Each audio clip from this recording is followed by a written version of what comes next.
E o Gazeta Esportiva começa falando do São Paulo, que voltou a jogar mal e perdeu do Fluminense por 3-1. O resultado fez o tricolor cair para a 14ª posição e, dependendo dos resultados desta noite, a equipe do técnico Dorival Júnior pode terminar a rodada na zona de rebaixamento. Veja os gols. No Maracanã, Júnior Tavares tocou a bola com o braço dentro da área. Pênalti para o Fluminense diante do São Paulo. Henrique Dourado cobrou com categoria e abriu o placar para o time mandante, 1-0. Ainda no primeiro tempo, Gustavo Scarpa ganhou de Rodrigo Caio, foi na linha de fundo e passou para Sornosa ampliar, 2-0. Depois do intervalo, Arboleda derrubou Robinho dentro da área, mais um pênalti para o Fluminense. O próprio Robinho correu para a bola e fez o terceiro da equipe carioca.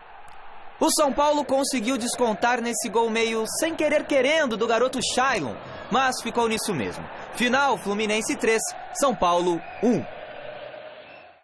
É inaceitável você jogar da maneira como nós jogamos hoje. Nós fizemos uma grande partida 3 dias atrás. Nós não poderíamos estar tão desconcentrados assim. E isso foi desde o primeiro minuto. E foi o alerta que nós demos desde a nossa reapresentação. A nossa única preocupação era essa, porque o São Paulo não ganhou 2 jogos seguidos nesse campeonato ainda.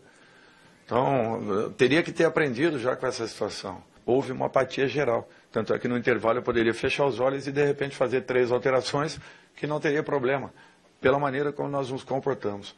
É isso que é inaceitável para uma equipe que está vivendo a situação que nós estamos e que faz uma partida totalmente diferente há 3 dias atrás. Então, é isso que às vezes é difícil de explicar.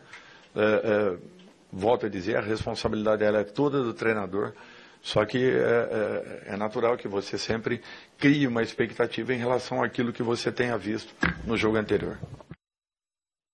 Grande noite para você que acompanha o Gazeta Esportiva. Está difícil para o Dorival explicar? Imagine para a gente.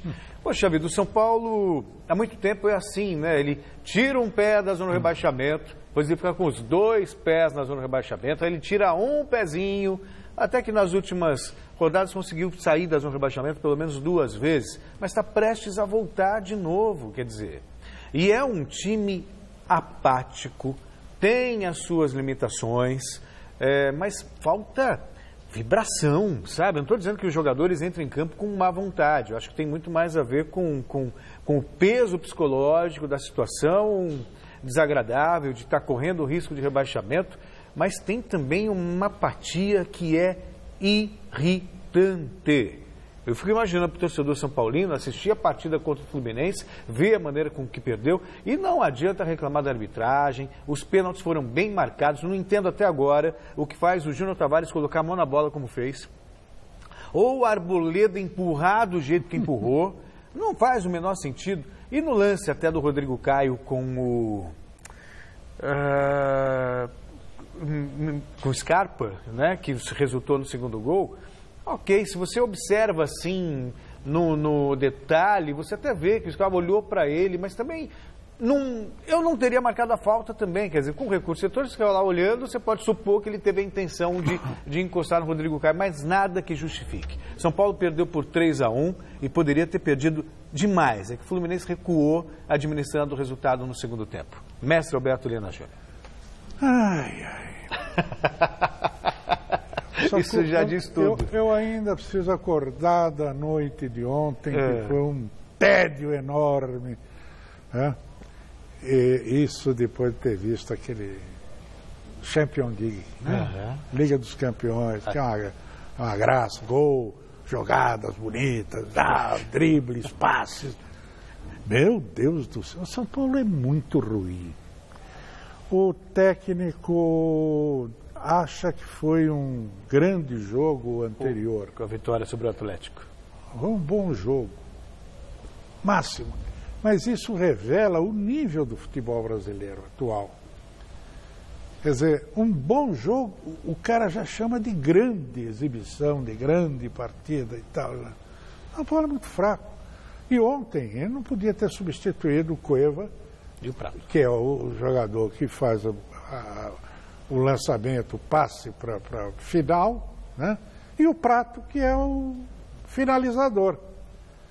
Justamente quando o Prato, depois de uma longa ausência, que é coisa típica do jogo do centroavante, assim, Sim. né? Centroavante genuíno. Fred estava assim também?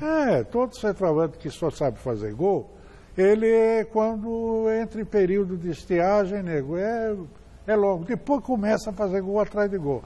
Então não podia ter tirado, né?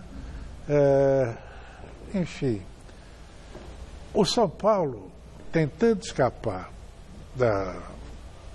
do rebaixamento, ele vive o mesmo processo que vive o Corinthians tentando largar a liderança e não consegue. Porque os caras vão lá e perdem, quando ele perde também. Então é a mesma coisa, né? Esse é o futebol brasileiro. Triste, lamentável, infeliz. Medíocre mesmo. É Futebol medíocre. brasileiro. Eu vou dar um exemplo disso quando for comentar de Corinthians e Grêmio. Nossa, tá nem falando fala que a gente de trabalha e tem que assistir líder jogo. e vice-líder. Pois é, um castigo. Você imagina, né? Os dois melhores, um embate. clima de decisão. Deus, Pai. Não tem um chute ao gol do Corinthians. Eu falei hoje, a gente fez um ao vivo do site gazetesportiva.com e eu falei que foi um jogo medíocre, né? Por serem dois grandes clubes, a gente esperava, né, para 40 mil pessoas que pagaram caro para assistir um espetáculo e viram aquilo. Triste, triste demais. Bom, a enquete que está no ar no site gazetesportiva.com é relacionada à péssima campanha que o São Paulo vem fazendo no Brasileirão. A gente já se adiantou aqui, falamos do Corinthians, mas agora o tema ainda é São Paulo e a gente quer saber o seguinte. Você acha que o técnico Dorival Júnior cai se o São Paulo perder do Flamengo no domingo? Tá balançando o Dorival, sim ou não? Eu acho que não, porque até eles não têm quem colocar no lugar. Mas eu acho que não. Acesse o site e vote resultado no final do programa de hoje. Digam, meninos. Não ouvi nenhum zum de demissão do Dorival. Não faz o menor sentido. E nem merece, né, Caio? Não. Você vai... Ele chegou com o bonde andando, né? Com o que tinha. Muito bem. Você tira o Dorival, você coloca quem? Então. Faltando aí 9 rodadas para acabar o campeonato. O Internacional fez isso aos montes no ano passado. Adiantou? Não, está aí disputando a Série B. Então, demitir o Dorival Júnior seria mais um tiro no pé dessa incompetente diretoria São Paulina. Portanto, eu acho que não cai. E aí, mestre? Desse povinho que está lá dirigindo São Paulo, tudo é possível.